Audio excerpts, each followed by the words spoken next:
तो जो Harvard scientist था, इन्होंने एक संरचना दी किसकी, ग्लूकोज की, और उसी को कहा जाता है हार्वर्ड संरचना। अभी संरचना क्या रही होगी कि ग्लूकोज को किस प्रकार से लिखा जा सकता है एक साइक्लिक फॉर्म में, है ना। तो उन्होंने जैसे बेंजीन बनता उसी प्रकार से बनाया। देखो यहाँ पे क्या किया उन्होंने, एक बॉन्ड लिया और यहाँ ऑक्सीजन को जोड़ा, इधर की तरफ जुड़ा, यहाँ दो कंडीशंस है ऐसे करके, जैसे बेंजीन बनता ना वैसे बनाया इस टाइप से, केवल ऑक्सीजन यहाँ पे जोड़ा, थोड़ा डिफरेंट है ना। और इसको इस प्रकार से, ये हार्वर्ड संरचना बताएंगे हमें इसको, है ना। यहाँ पर क्या था बेटा, इस वाली पोजीशन पर इसमें CH2OH ऊपर की तरफ था और H यहाँ नीचे की तरफ था। बाकी इस वाली पोजीशन पर हाइड्रोजन ऊपर, OH नीचे। इस वाली पोजीशन पर OH ऊपर और H नीचे। यहाँ पर भी क्या होगा,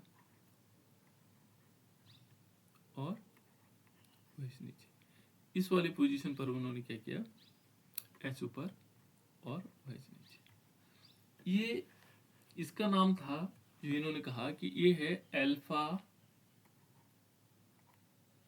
डी, और यहाँ पर आएगा प्लस का चिन्ह भी है, और ग्लूकोपाइरानोज, इसका नाम क्या है, ग्लूकोपाइरानोज। वैसे आज तक इस टाइप के स्ट्रक्चर पूछे गए नहीं गए, लेकिन बता देते हैं आप लोगों को, पाइरानोज, ठीक है ना, ग्लूकोज पाइरानोज। इसी प्रकार से उन्होंने दूसरा कहा बीटा वाला। बीटा पोजीशन पर क्या हुआ कि सेम ऐसे ही बनाया उन्होंने तो स्ट्रक्चर, है ना, जैसे बेंजीन का हम बनाते हैं, ठीक है ना, इसको ऐसे बना लेते हैं, ये बन गया, केवल ऑक्सीजन यहाँ पर है। और इस कंडीशन में CH2OH ऊपर है और यहाँ H है। इस वाले पर क्या है, इस वाले पे H, OH, दोनों एक ही जैसे कंडीशंस है, केवल यहाँ पर भी देखो ये OH है और ये H, और यहाँ पर जो पोजीशन है, इस पोजीशन पर OH और H तो लगभग एक जैसे तो लग रहे हैं, OH OH OH है ना, और इसमें भी क्या किया, OH ऊपर की तरफ, बस केवल यहाँ पर चेंज कर दिया, OH ऊपर और H नीचे, इसी में चेंज है बस, बाकी तो सब एक जैसे, है ना, बाकी तो सभी में एक जैसे, केवल इसी में।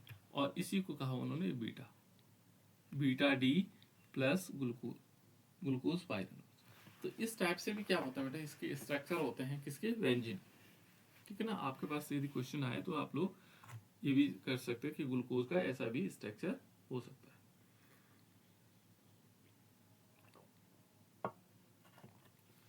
इस टाइप के स्ट्रक्चर बना सकते हैं। अब थोड़ी सी और आगे चलते हैं, फ्रक्टोज। देखो बेटा, फ्रक्टोज को हमने, इसमें भी सिंपल परिचय है फ्रक्टोज का, ज़्यादा डिटेल नहीं फ्रक्टोज की। फ्रक्टोज हमें पता है कि फ्रक्टोज क्या है, एक प्रकार का मोनोसैकराइड्स है। मोनोसैकराइड्स क्या होते हैं बेटा, जो जो जिनका जलावटन नहीं किया जा सकता है ना, जिनको हम जलावटित नहीं कर सकते हैं। अब जैसे देखो यहाँ फ्रक्टोज है, फ्रक्टोज का, इसको कहते हैं, फ्रक्टोज को हम कहते हैं एक महत्वपूर्ण कीटोहेक्सोज है। इसको क्या बोलते हैं, कीटोहेक्सोज है। इसमें कीटोनिक ग्रुप है। जैसे ग्लूकोज को हम क्या बोलते हैं, ग्लूकोज को बोलते हैं एल्डोहेक्सोज। क्या बोलते हैं, एल्डोहेक्सोज। क्यों कहते हैं, क्योंकि इसमें एल्डिहाइड ग्रुप होता है, इसको बोलते हैं कीटोहेक्सोज, है ना। तो फ्रक्टोज क्या है, एक महत्वपूर्ण कीटोहेक्सोज है, ठीक है ना। यहाँ डाइसैकराइड, जो डाइसैकराइड्स होते हैं, सुक्रोज के जलावघटन पर ग्लूकोज के साथ प्राप्त होता है। यदि हम क्या करते थे, जैसे हमने सुक्रोज का, एक इंपॉर्टेंट है बेटा ध्यान रखना, है ना। मान लीजिए हम सुक्रोज का जलावघटन करते, C12H22 और O11, मान लीजिए ये हमारे पास सुक्रोज है, क्या है, सुक्रोज है। और इसका जलावघटन जब हम करते हैं, जलावघटन पर क्या करते थे, एक C6H12O6 बनता था और एक दूसरा बनता था C6H12O6 बनता था। यहाँ एक तो बनता है इसमें ग्लूकोज और एक बनता है फ्रक्टोज, ठीक है ना। एक ग्लूकोज बनता है, एक फ्रक्टोज बनता है। तो ये फ्रक्टोज की बात करा, देखो सुक्रोज के जल अपघटन पर ग्लूकोज के साथ प्राप्त होता है, ग्लूकोज के साथ क्या होता है, फ्रक्टोज प्राप्त होता है। देखो फ्रक्टोज क्या है, ये प्राकृतिक मोनोसैक्राइड्स, ये क्या है बेटा, मोनोसैक्राइड, जिनका हम जल अपघटन नहीं कर सकते। और ये कहाँ मिलता होगा, देखो फ्रक्टोज हम याद भी रख सकते हैं इसको, फ्रक्टोज का मतलब फ्रूट से, है ना, फलों से, सब्जियों में पाया जाता है ना। शुद्ध अवस्था में इसको में मधुरक के रूप में प्रयोग किया जाता है। शुद्ध अवस्था में हम फ्रक्टोज को क्या करते हैं, मधुरक यानी मीठे के रूप में इसका प्रयोग कर सकते हैं। तो इसकी कुछ विशेषताएं थी। अब कीटोहेक्सोज कैसे है, यहाँ पर कीटोनिक ग्रुप कैसे आएगा, क्योंकि इन दोनों के फॉर्मूला एक जैसे हैं, इन दोनों के क्या फॉर्मूले एक जैसे हैं। और ये बनाने की विधि तो हम समझ ही चुके हैं कि इसको सुक्रोज से बनाया जा सकता है, ठीक है ना। सुक्रोज से हम इसको आसानी से बना सकते हैं।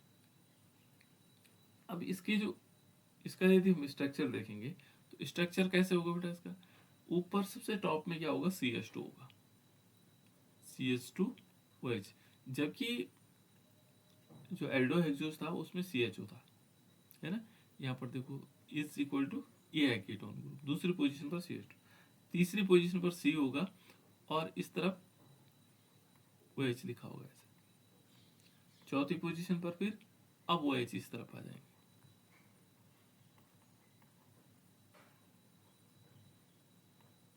ऐसे, और लास्ट में क्या होगा, CH2OH। ये है बेटा फ्रक्टोज का फॉर्मूला। ग्लूकोज के फॉर्मूले में थोड़ा सा अंतर क्या होता है, CHO होता है ना, और इस पर C इस तरफ OH होगा और यहाँ H होगा। इस पोजीशन पर जो OH ग्रुप होगा वो यही रहेगा, ठीक है ना। बाकी COH यहाँ होगा, COH यहाँ होगा एंड CH2OH। ये हमारे पास किसका फॉर्मूला है, ये ग्लूकोज का फॉर्मूला है। बस इसमें एल्डिहाइड ग्रुप मौजूद है और इसमें कीटोन ग्रुप है। बाकी देखोगे बेटा इसमें C6 ये भी है, H12 ये भी है और O6 ये भी है।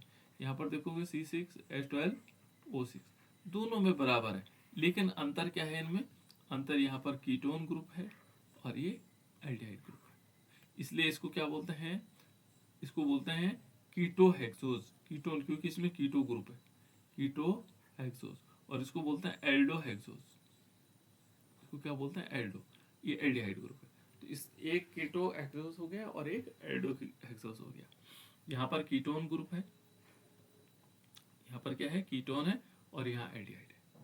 तो अब हम फ्रक्टोज के बारे में थोड़ी सी और डिटेल देखते हैं बेटा, क्या क्या चीजें हो सकते हैं। यदि हम इसके भौतिक गुण देखेंगे, किसके, जो हमारे पास क्या है, कौन सा ग्रुप है, कीटोहेक्सोज है, यानी कि हम फ्रक्टोज हम जिसको कह रहे हैं, है ना, फ्रक्टोज हम जिसको कह रहे हैं, उसमें देखोगे तो यहाँ पर क्या चीजें हो सकती हैं।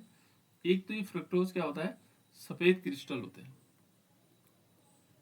सफेद रंग का क्रिस्टल के रूप में मिलते हैं, है ना।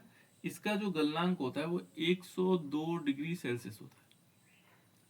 102 डिग्री सेल्सियस पर ये क्या हो जाता है, पिघल जाता है। ये क्या होता है, जल में घुल जाता है, यदि हम पानी में इसको घोलेंगे तो ये घुल जाएगा। बेंजीन और ईथर में अघुलनशील है, यानी कि जल में क्या है, जल में क्या है, विलेय है, घुलने वाला है ना।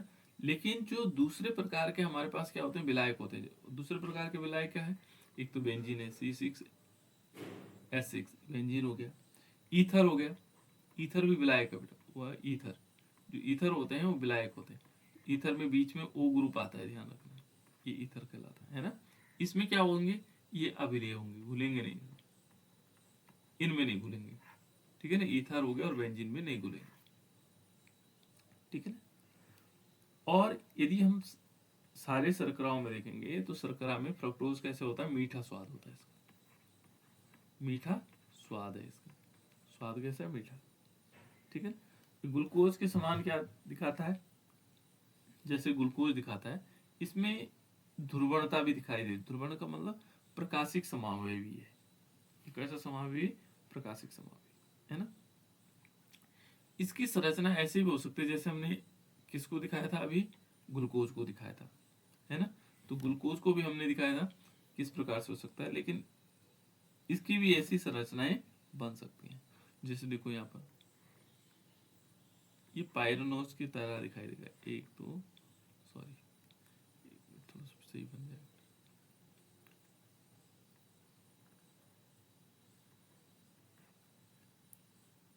इस प्रकार से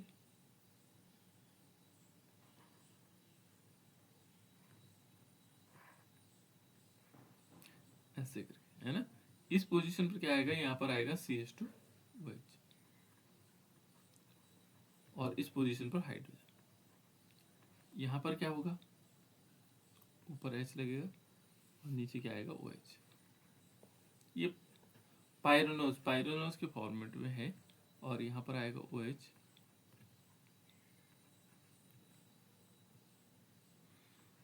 इसमें आएगा CH2 OH एंड OH।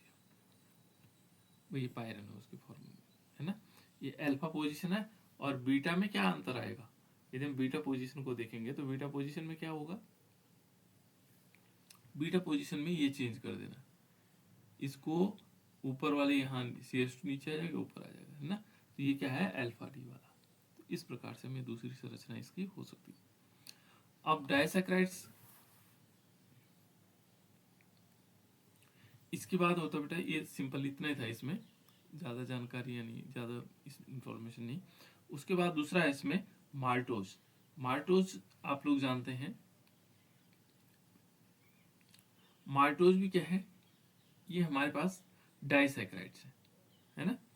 जो कहाँ से प्राप्त होगा, देखो यदि हम माल्टोज को प्राप्त करना चाहेंगे तो माल्टोज प्राप्त होता है स्टार्च से। किससे प्राप्त होगा, स्टार्च से। यहाँ जैसे इससे पहले माल्टोज को यदि देखेंगे बेटा, माल्टोज को किससे प्राप्त किया जा सकता है, स्टार्च। तो स्टार्च का जो फॉर्मूला होता है वो होता है C6H10O5, और इसका होल n मॉलिक्यूल होंगे। इसमें हम क्या करेंगे, n मॉलिक्यूल H2O ले लेंगे, और ये यहाँ पर लेंगे डाइस्टेज। अभी तो पूछा गया नहीं लिया, लेकिन कंपटीशन में पूछा जा सकता है। डाई स्टेज, डाई जो माल्टोज है हमारे पास, जो स्टार्च है, स्टार्च का जब जलावघटन होता है किसकी उपस्थिति में, डाइस्टेज की उपस्थिति में, तो हमें माल्टोज प्राप्त होता है। माल्टोज का फॉर्मूला होगा n मॉलिक्यूल C12H22 और O11। ये माल्टोज हुआ। पर लेकिन माल्टोज किससे प्राप्त होगा, ये ध्यान रखना, स्टार्च से। स्टार्च का जब हम जलावघटन करवाएंगे, और किस में, डाइस्टेज में। यहाँ देखो बेटा, जब ये माल्टोज फिर हमारे पास डाइसैकेराइड्स बन गया, है ना।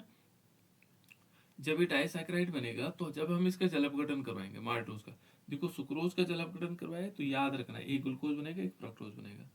लेकिन जब हम माल्टोज का जलावघटन करवाते हैं, किसका, माल्टोज का, तो दोनों मॉलिक्यूल ग्लूकोज बनते हैं। हमने लिया C12H22O11, ये मान लीजिए ऐसे ग्लूकोज सुक्रोज का फॉर्मूला आता है, ये माल्टोज है, ये क्या है, माल्टोज है। यदि हमने इसका जलावघटन करवाया, जलावघटन में वाटर मॉलिक्यूल के साथ, है ना, तो ये क्या बना, यहाँ पर माल्टेज लेंगे, क्या आएगा, माल्टेज। माल्टेज एक एंजाइम है, और ये क्या बना देगा, C6H12O6, और ये दोनों मॉलिक्यूल क्या होंगे, ग्लूकोज के होंगे। जबकि हमने जब सुक्रोज का जलावघटन करवाया था तो एक ग्लूकोज बना, एक सुक्रोज बना, ठीक है ना। ये ध्यान रखना है, क्योंकि इंपॉर्टेंट पार्ट है। दूसरा होता है बेटा हमारे पास लैक्टोज। लैक्टोज का फॉर्मूला भी सेम होता है, C12H22 और O11। यदि हम इसका जलावघटन करवाते हैं, किसका, लैक्टोज का, ये ध्यान रखना है, माल्टोज था और ये क्या था, लैक्टोज। ये थोड़ा सा कन्फ्यूजन वाले, है ना। मतलब लैक्टोज, यहाँ पर क्या लेंगे, लैक्टेज लेंगे, लैक्टेज नामक एंजाइम होगा, और ये क्या बना देगा, दोनों बन जाएंगे, C6H12O6 और प्लस C6H12O6 बनेंगे ऐसे ही, लेकिन एक का नाम होगा गैलेक्टोज, गैलेक्टोज, और एक होगा ग्लूकोज। एक ग्लूकोज होगा और एक गैलेक्टोज होगा। तो यहाँ थोड़ी सी हमें ध्यान रखना होगा, किसका जलावघटन करने पर क्या चीजें प्राप्त होती है ना। तो ये थोड़ी सी याद रखना है। और माल्टोस अब पता लग गया, ये भी फ्रूट से, माल्टा है ना, जो माल्टोज फलों से प्राप्त होने वाला है, ठीक है ना। और ये है बेटा इसका एक और एग्जांपल जो माल्टेज है ना। दूसरा है इसमें लैक्टोज, भी हमने बता दिया कि लैक्टोज भी प्राप्त होता है। और लैक्टोज जो हमारे पास प्राप्त होता है ये दूध में मिलता है, लैक्टोज है ना। लैक्टोज का इकाई में मिलता है दूध में। जो दूध होता है उसमें लैक्टोज नामक जो शर्करा होती है, इसमें जो हल्का सा मीठापन होता है उसको लैक्टोज के कारण होता है ना, जिसको दुग्ध शर्करा भी कहा जाता है। और उसका फॉर्मूला भी क्या है उसका फॉर्मूला देख लो बेटा, C12H22O11, ठीक है ना। ये भी सफेद रंग का क्रिस्टल होता है, इसका 203 डिग्री पर विघटित हो जाता है, ठीक है ना। और ये जल में विलय होगा, लेकिन अल्कोहल और ईथर में अविलय रहेगा, इनमें नहीं घुलेगा, अल्कोहल और ईथर में नहीं घुल पाएगा, ठीक है ना। ये सिंपल सिंपल चीजें बेटा इनकी, जो कुछ चीजें हैं। और स्टार्च का फॉर्मूला, उसके बाद पॉलीसैकेराइड्स होते हैं। देखो ये फ्रक्टोज की संरचना थी, जो हम फ्रक्टोज की संरचना, यहाँ जो कार्बन है ना बेटा, इसको हम डिसअपियर भी कर सकते हैं, इस प्रकार से संरचनाएं दिखाई दे सकती है। ये फ्रक्टोज है। दूसरा हमने देखिए इसमें अलग अलग प्रकार के पायरोनोज संरचनाएं हैं, जो हमने इस दूसरे टाइप के स्ट्रक्चर में बताई थी आपको, है ना। इस टाइप के स्ट्रक्चर में देखो ये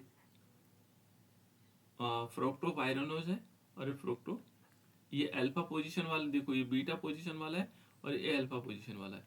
यहाँ अंतर आएगा देखो इसमें, है ना। यहाँ देखो CH2OH नीचे है, जबकि यहाँ क्या है CH2OH ऊपर है, देखो यहाँ पर है, और OH नीचे की तरफ, बस यही अंतर है, बाकी दोनों स्ट्रक्चर सेम है, कहीं कोई अंतर नहीं इनके स्ट्रक्चर में, ठीक है।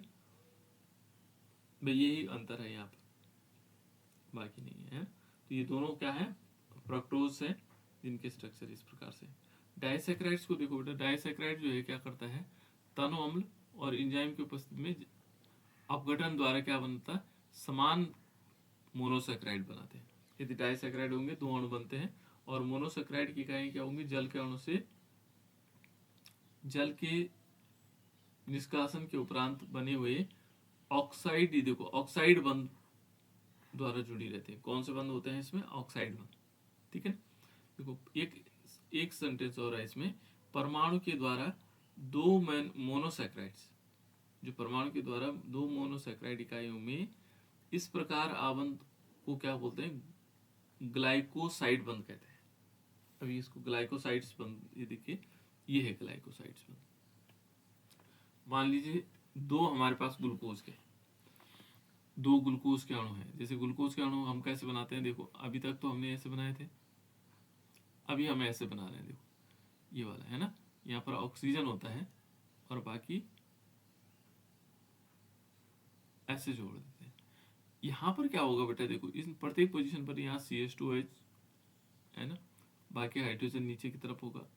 यहाँ पर देखो H और OH नीचे होगा, यहाँ OH होगा, और यहाँ H। ग्लाइकोसाइड बंध बता रहा हूँ आपको, यहाँ इस टाइप से ये H होगा और ये OH होगा।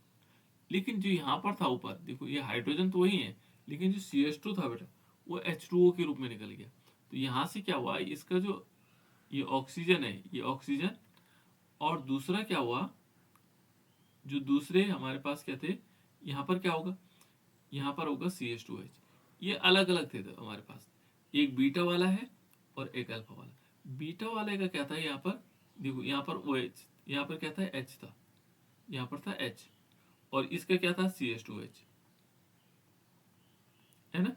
इन दोनों ने बॉन्ड बना करके यहाँ ऑक्सीजन बॉन्ड बना दिया, और बाकी जुड़ गए, ठीक है ना। वही ऑक्सीजन बॉन्ड बन गया। और इसमें क्या है, देखो इस टाइप से,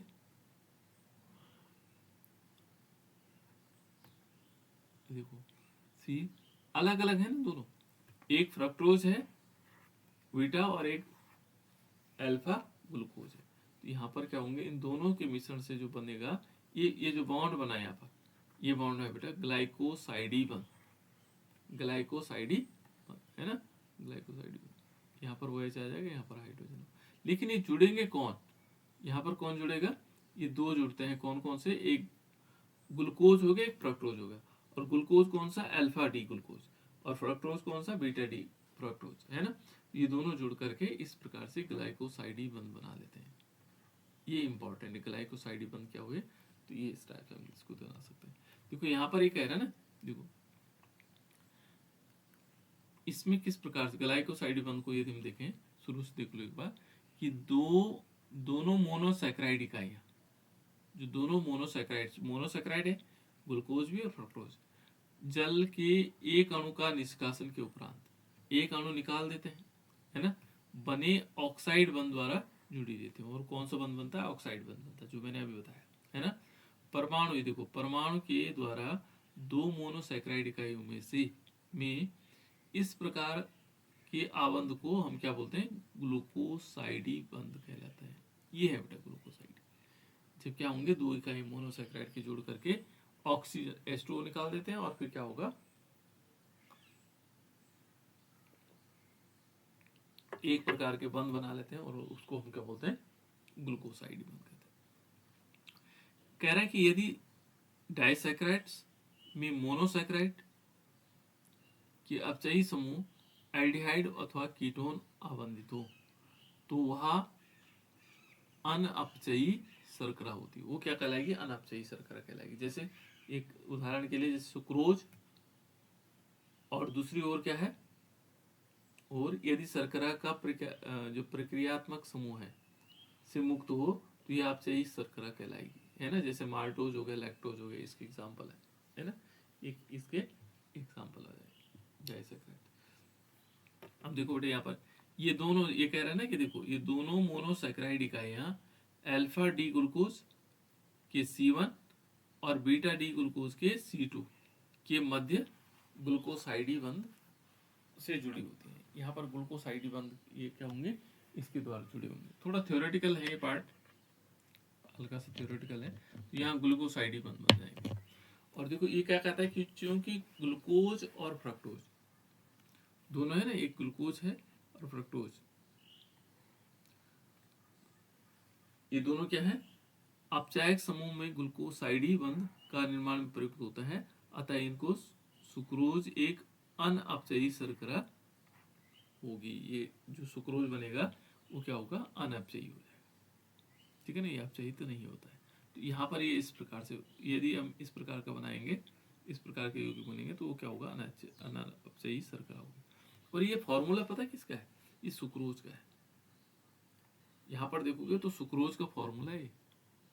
इनमें यदि एक H2O दे देंगे, तो यहाँ पर क्या होगा? इस वाली पोजीशन पर तो जुड़ेगा OH, और इस वाली पोजीशन पर हाइड्रोजन, और फिर वो वापस वही बन जाएगा, एक ग्लूकोज बन जाएगा, एक फ्रक्टोज बन जाएगा। ये क्या है? सुक्रोज का फॉर्मूला है। किसका फॉर्मूला बेटा? सुक्रोज का, ठीक है ना। इसी प्रकार से देखो माल्टोज का भी है ना, माल्टोज में भी ये बंध बना हुआ। लेकिन यहाँ पर माल्टोज में क्या है, देखो यहाँ पर भी क्या होंगे, यदि हमने OH दिया, H2O दिया, देखो H2O दिया, तो H2O के साथ जल अपघटन करवाएंगे तो क्या होगा? मान लीजिए एक तरफ H जाएगा और एक तरफ OH, है ना। इस तरफ ये भी CH2OH, ये भी क्या बना देगा? ग्लूकोज, और ये भी ग्लूकोज बना देगा। दोनों ग्लूकोज बन जाएंगे जब माल्टोज की कंडीशन में। दूसरे वाले में क्या था? एक ग्लूकोज बनता है, एक सुक्रोज बनता है। यहाँ पर देखो ना, ये वाला ऑक्सीजन, यहाँ हाइड्रोजन जोड़ दो तो ऊपर CH, यहाँ CH2OH हो जाएगी। ये क्या हो जाएगा? CH2OH। यदि इसको ऐसा तोड़ेंगे, देखो यहाँ पहले उससे देखते हैं, किससे? इस वाले से देखते हैं। इसको, इस वाले को समझ में आया आप लोगों का? देखो यहाँ पर क्या है बेटा, इस ये जो जहां पर बैंड लगा हुआ ना, ऐसे मुड़ा हुआ है, यहाँ पर CH2 है ना। और यदि हमने क्या किया, एक हाइड्रोजन देंगे, आप HOH देंगे, यहाँ पर क्या किया? HOH, इसमें क्या होगा? ये तो बन जाएगा ग्लूकोज। यहाँ पर देखो ये ग्लूकोज बन गया। ग्लूकोज का फॉर्मूला हम ऐसे तो लिख रहे हैं, CH2OH होता है नीचे। और फ्रक्टोज में देखेंगे, फ्रक्टोज में क्या होगा? यहाँ OH नीचे आ जाएगा और CH2OH ऊपर आएगा। ये फ्रक्टोज का फॉर्मूला दो भागों में टूट जाएगा ऐसे, ये फ्रक्टोज का फॉर्मूला हो जाएगा। तो दो भागों में टूट जाएगा। इससे क्या होगा? जब हम सुक्रोज का जल अपघटन करवाते हैं तो एक तो क्या बनता है? ग्लूकोज, और एक बनता है फ्रक्टोज। लेकिन यहाँ पर क्या होगा? यहाँ पर यदि हम जल अपघटन करवाएंगे तो दोनों की कंडीशन में, यहाँ भी CH2 होगा, यहाँ भी देखो CH2OH दोनों, और यहाँ पर H जुड़ेगा CH2OH, और यहाँ पर OH जुड़ेगा CH2OH। तो दोनों क्या बन जाएंगे? ग्लूकोज। कब? जब माल्टोज होगा। तो माल्टोज का फॉर्मूला इस प्रकार से होता है कि जो आसानी से दो ग्लूकोज के अणु दे देता है। ऐसे लैक्टोज है, लैक्टोज में भी क्या होना है, ये देखो इस टाइप से बना हुआ है ना, तो यहाँ पर यहाँ जोड़ देंगे H, यहाँ जोड़ देंगे वो, है ना, बाकी सेम वैसे बन जाएगा। एक ये तो बन जाएगा गैलेक्टोज और ये बन जाएगा ग्लूकोज। ठीक है, दो अणु सीधे सीधे जुड़ जाते हैं। तो ये इसकी संरचना के आधार पर बनने वाले यौगिक होते हैं। सिर्फ आप याद रखना होगा कौन से यौगिक। उसके बाद पॉलीसैकेराइड क्या होता है, इसमें पॉलीसैकेराइड्स होते हैं जिनके जल अपघटन करने पर मोनोसैकेराइड के बहुत सारे अणु में प्राप्त होते हैं, उनको बोलते हैं पॉलीसैकेराइड। हमने 3 प्रकार के सैकेराइड पढ़े थे ना। एक तो होता है मोनोसैकेराइड, मोनोसैकेराइड का हम जल अपघटन नहीं कर सकते। जो दूसरा होता है बेटा ओलिगोसैकेराइड, ओलिगोसैकेराइड है ना। तो ओलिगोसैकेराइड भी क्या होता है, डाइसैकेराइड्स होते हैं, ट्राइसैकेराइड्स होते हैं, ट्राइसैकेराइड। जब हम डाइसैकेराइड किसे कहते हैं, इन जिनका जल अपघटन करने पर मोनोसैकेराइड के 2 अणु प्राप्त होते हो। तो यहाँ पर ये ध्यान रखना है कि ओलिगोसैकेराइड का जो डाइसैकेराइड्स हैं, जैसे इनका जल अपघटन करेंगे तो मोनोसैकेराइड के 2 अणु प्राप्त होंगे। और ट्राइसैकेराइड क्या हुआ, ट्राइसैकेराइड्स होते हैं कि यदि हम इनका जल अपघटन करेंगे तो मोनोसैकेराइड के 3 अणु प्राप्त होंगे। टेट्रासैकेराइड भी होंगे, 4 अणु प्राप्त हो जाएंगे, है ना, मोनोसैकेराइड। लेकिन पॉलीसैकेराइड्स में क्या होता है कि जब हम इनका जल अपघटन करते हैं, किनका, इन पॉलीसैकेराइड, तो मोनोसैकेराइड के बहुत सारे अणु में प्राप्त होते हैं। देखो ये कह रहा है ना, देखो ये कह रहा है पॉलीसैकेराइड में असंख्य मोनोसैकेराइड इकाइयां ग्लूकोसाइडी बंध द्वारा संयुक्त होते हैं। ये ग्लूकोसाइडी बंध है, देखो ये बीच में, इस सब में ग्लूकोसाइडी बंध है ना। तो यहाँ पर वो कहता है कि जो पॉलीसैकेराइड्स होते हैं उनमें जो मोनोसैकेराइड होंगे वो असंख्य होते हैं, है ना। और कौन से बंध द्वारा जुड़े रहते हैं, ग्लूकोसाइडी बंध द्वारा, है ना। यह प्रकृति में, देखो ये क्या कहता है, यह प्रकृति में सर्वाधिक पाए जाने वाले कार्बोहाइड्रेट से पॉलीसैकेराइड सबसे ज्यादा पाया जाता है ना। जैसे मुख्यतः क्या होता है, भोजन संग्रहण हो गया, संरचना निर्माण का कार्य करते हैं। देखो हमारे भोजन भी हमें इन्हीं से प्राप्त करते हैं। जो पॉलीसैकेराइड्स होते हैं वो भोजन हमारा भोजन होता है ना। जैसे देखा होगा आप लोगों ने स्टार्च तो देखा, स्टार्च सुना होगा, है ना, मंड होता है, तो वो भी क्या है बेटा, वो भी पॉलीसैकेराइड्स है। उसमें बहुत सारे मोनोसैकेराइड्स होते हैं, तो शरीर में जाके टूट जाते हैं अलग अलग रूप में, है ना। देखो स्टार्च देखो पौधों में संग्रहित पॉलीसैकेराइड्स है। स्टार्च हमारे पास, जैसे हम चावल खाते हैं, चावल के ऊपर मांड लगा रहता है, ठीक है ना, तो मांड क्या है, वो भी एक प्रकार का स्टार्च है ना। तो मनुष्य में क्या है, के लिए आहार की मुख्य स्रोत हो गया, जैसे दाल हो गया, जड़ हो गया, कंद हो गया, कुछ सब्जियों में स्टार्च प्रचुर मात्रा में पाया जाता है ना। देखो अल्फा ग्लूकोज का बहुलक है, अल्फा ग्लूकोज इसमें होते हैं, क्या होंगे, इसमें बहुत सारे ग्लूकोज के अणु होंगे। 2 घटक जैसे इसमें देखो, तथा 2 घटक क्या होगा, एक एमिलोज होगा और एक एमिलोपैक्टिन से मिलकर के बना होता है। एक एमिलोज होगा और एमिलोपैक्टिन, ये देखो ये 2 है। ये जो एक तो एमिलोपैक्टिन है ये वाला, और ये क्या, कौन सा, एमिलोज। और इन दोनों में क्या हुआ, देखो ये बॉन्ड बना, बॉन्ड बनने से क्या होगा, इसको बोलते हैं एमिलोज और पैक्टिन, है ना, इससे बना रहता है एमिलोपैक्टिन और साथ साथ में एमिलोज, ये एमिलोज अलग से है, ठीक है। तो इस प्रकार से बना, 2 घटकों से बनकर बना होता है। देखो एमिलोज क्या होता है बेटा, जल में घुलनशील अवयव है। एमिलोज क्या है, जल में घुल जाता है। एमिलोज को यदि घोलोगे तो जल में आसानी से घुल जाएगा। और इसमें क्या होगा, 15 से 20% भाग से निर्मित होता है। देखो यहाँ पर एमिलोज में क्या होगा, 200 से 1000, 200 से लेकर के 1000 ग्लूकोज की इकाइयाँ होती हैं एमिलोज में। ये जो एमिलोज जिसको हम कह रहे हैं, इसमें 200 से लेकर के 1000 तक जो है क्या होंगे, ग्लूकोज की इकाइयाँ होंगी, ठीक है ना। और देखो इसी प्रकार से एमिलोपैक्टिन है, ये एमिलोपैक्टिन है, इसमें 80 से 85% भाग होता है, ठीक है ना। तो ये दोनों से मिलकर के ग्लूकोसाइड बन से जुड़े रहते हैं, इसलिए स्टार्च बन जाते हैं, है ना। ऐसे सेलुलोज है बेटा, सेलुलोज देखा होगा पेड़ पौधों में पाए जाने वाला है ना। तो ये सेलुलोज क्या है, सेलुलोज विशिष्ट रूप से केवल पौधों में मिलता है। किसमें मिलेगा, केवल पौधों में मिलेगा, वो तो मानव कुछ तो पौधों में मिलता ही है, लेकिन मानव में मिल सकता है ना। यह वनस्पति जगत में प्रचुर मात्रा में कार्बनिक पदार्थ है, ठीक है ना। कार्बनिक पदार्थ सेलुलोज बहुत अधिक मात्रा में पाया जाता है। पौधों की कोशिकाओं और कोशिका भित्ति को अवयव प्रदान करता है। जैसे आप लोगों ने देखा होगा, जो छाल होती है ना बेटा किसी पौधे की, तो उनमें सेलुलोज होता है ना, बहुत अधिक मात्रा में होता है। घास हो गया, घास में भी सेलुलोज होता है, ठीक है ना। सेलुलोज जो है क्या होगा, बीटा डी ग्लूकोज से बनी श्रृंखला। ये किससे बना होता है सेलुलोज, ये होता है बीटा डी से, बीटा डी ग्लूकोज से। सेलुलोज किससे बना होगा, बीटा डी ग्लूकोज। और जो इससे पहले हमने पढ़ा, ये किससे बना हुआ, ये अल्फा डी ग्लूकोज। जो पॉलीसेक्राइड्स जो हम कह रहे थे, कौन सा पॉलीसेक्राइड है, स्टार्च। स्टार्च होता है अल्फा डी ग्लूकोज, ये स्टार्च बना होता है। और बीटा डी ग्लूकोज से कौन बना है, ये बना है सेलुलोज। ये थोड़े याद रखिएगा, है ना। अल्फा डी ग्लूकोज जो कंपटीशन तैयारी कर रहे हो तो उनके लिए बहुत इंपॉर्टेंट आता है। जैसे यहाँ पर देखो अल्फा डी ग्लूकोज, तो ये बना हुआ है स्टार्च, और बीटा डी ग्लूकोज बना है सेलुलोज। इंटरमीडिएट लेवल पर नहीं पूछा जाता ये क्वेश्चन, है ना, अभी तक तो नहीं पूछा गया, आगे पूछा जाए तो अलग बात है, ठीक है ना। ग्लाइकोजन, ग्लाइकोजन भी क्या है बेटा, एक पॉलीसेक्राइड है। ये भी क्या है, एक पॉलीसेक्राइड है। और ये सभी प्राणी में, जितने भी हम प्राणी मात्र हैं, उन सब में पाया जाता है। ये कैसा होता है, जैसे ग्लूकोज हमारे शरीर में ज्यादा हो जाता है, ग्लूकोज क्या हो जाता है ज्यादा, तो हमारा शरीर क्या करता है, इस ग्लूकोज को ग्लाइकोजन में बदल देता है, स्टोर कर लेता है, ग्लूकोज को स्टोर कर लेता है। लेकिन जिस दिन हम खाना नहीं खाते उस दिन ग्लूकोज नहीं बनता, तो फिर ग्लाइकोजन क्या होता है, ग्लूकोज में टूट जाता है ना। तो ये इस प्रकार से करें। देखो इसकी जो संरचना है एमिलोपैक्टीन के समान है ना। इसे प्राणी स्टार्च भी कहा जाता है, ये स्टार्च के रूप में होता है। एमिलोपैक्टीन में क्या होगा, अधिक शाखित होते हैं, और ये क्या होता है, यकृत हो गया, मांसपेशियां हो गया, मस्तिष्क में उपस्थित रहता है, ठीक है ना।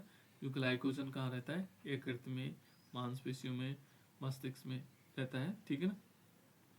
जब शरीर को ग्लूकोज की आवश्यकता होती है तो एंजाइम ग्लाइकोजन को ग्लूकोज में तोड़ देता है। जो मैंने बताया आपको, वो ग्लाइकोजन को फिर ग्लूकोज में तोड़ देता है। ये था बेटा ग्लाइकोजन। अब कार्बोहाइड्रेट का क्या महत्व है, यदि हम इसका देखेंगे तो इसका महत्व है क्या।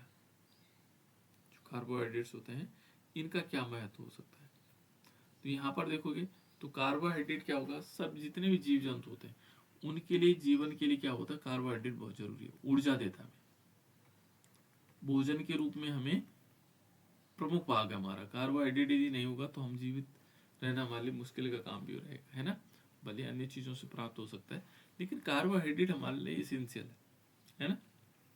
और हमारे जो भोजन है उसका प्रमुख भाग है, ठीक है ना।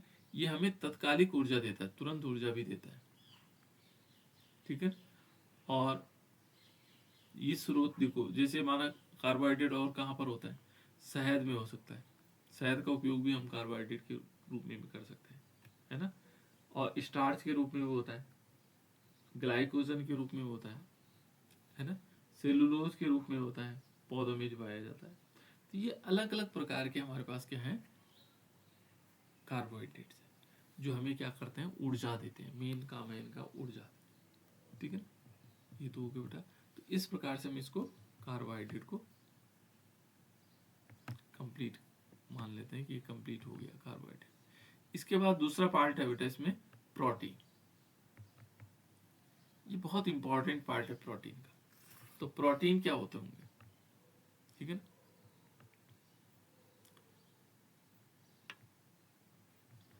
प्रोटीन देखो, दूसरा पार्ट हमारे पास प्रोटीन है ना। इसमें थोड़ा सी ये छूट गया था, अभी इसको बताएंगे बेटा, डी और एल विल यहाँ से, है ना, ये रह गया था। यहाँ पर देखो प्रोटीन क्या होगा, प्रोटीन देखोगे तो प्रोटीन जो हमारे जीव जगत है इस सबसे उपयोगी अणु माने जाते हैं, है ना। ये देखो जीव जगत में सर्वाधिक पाए जाने वाले जैव अणु है, प्रोटीन बहुत ज्यादा पाया जाता है, बायोमोलिक्यूल्स है ना। जैसे कार्बोहाइड्रेट एक बायोमोलिक्यूल्स था, वैसे ये क्या है, प्रोटीन भी एक बायोमोलिक्यूल्स है। और प्रोटीन हमें कहाँ से प्राप्त होता है, देखो इसका स्रोत है दूध हो गया, पनीर हो गया, है ना, दालें होगी, जितनी दालें होती हैं, और दालों में सोयाबीन सबसे ज्यादा प्रोटीन एक्सेस होता है उसमें, है ना। मूंगफली हो गया बेटा, मूंगफली से हमें प्राप्त होता है। मछली होगी और मांस आदि से हमें प्रोटीन प्राप्त होता है। देखो ये क्या हो सकता है, यह शरीर के प्रत्येक भाग में उपस्थित रहता है। प्रोटीन शरीर के प्रत्येक भाग में रहेगा, ठीक है ना। और जीवन का मूलभूत संरचनात्मक एवं क्रियात्मक आधार है। यहाँ पर दो शब्द उन्होंने कहा, एक संरचनात्मक है और दूसरा क्रियात्मक है। देखो बेटा, हमारे जो शरीर का निर्माण होता है वो प्रोटीन के कारण से होता है। और दूसरा क्या होता है, मान लीजिए कहीं कट फट जाए, माना सपोज चोट लग जाए, और चोट लगने से क्या होगा, घाव बन जाता है। तो घाव को भरने का काम कौन करता है, ये प्रोटीन ही तो करता है। यानी कि ये क्या करता है, संरचना का डेवलपमेंट करता है और साथ साथ में हमारा क्रियात्मक आधार है। यानी बहुत सारी अभिक्रियाएं जो होती हैं ये प्रोटीन के कारण होती है हमारे शरीर, ठीक है ना। उसके बाद कहता है बेटे, तो यह शरीर की वृद्धि करता है, शरीर को बढ़ाने के लिए। तभी तो कहा जाता है बच्चों को प्रोटीन ज़्यादा लेना चाहिए, है ना, प्रोटीन ज़्यादा खाना चाहिए ताकि उनके शरीर का डेवलपमेंट जल्दी हो, है ना।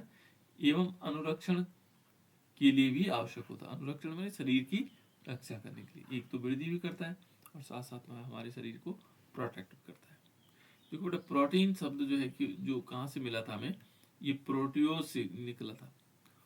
प्रोटियोज, है ना, ये प्रोटियोज से बना हुआ है, और जिसका अर्थ होता है प्राथमिक या अति महत्वपूर्ण, ठीक है ना। और प्रोटीन जो है अल्फा अमीनो अम्ल के बहुलक होते हैं। इस सबसे अच्छी परिभाषा है कि प्रोटीन किसे कह सकते हैं, तो हम कह सकते हैं कि प्रोटीन अल्फा अमीनो अम्ल के बहुलक होते हैं, या हम कह सकते हैं प्रोटीन क्या है, अल्फा अमीनो अम्ल के बहुलक है। तो यहाँ पर हम कह सकते हैं अल्फा अमीनो अम्ल के बहुलक, ये क्या है, इसके बहुलक ये है हमारे पास प्रोटीन,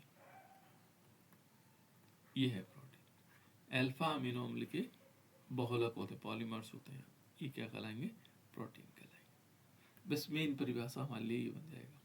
वैसे तो सभी चीज़ें हैं, है ना, अन्य चीज़ें भी, लेकिन मेन ये हो गया कि अल्फा अमीनो अम्ल के बहुलक जो होंगे वो प्रोटीन कहलाएंगे, ठीक है ना। इस प्रकार से हम प्रोटीन मान सकते हैं।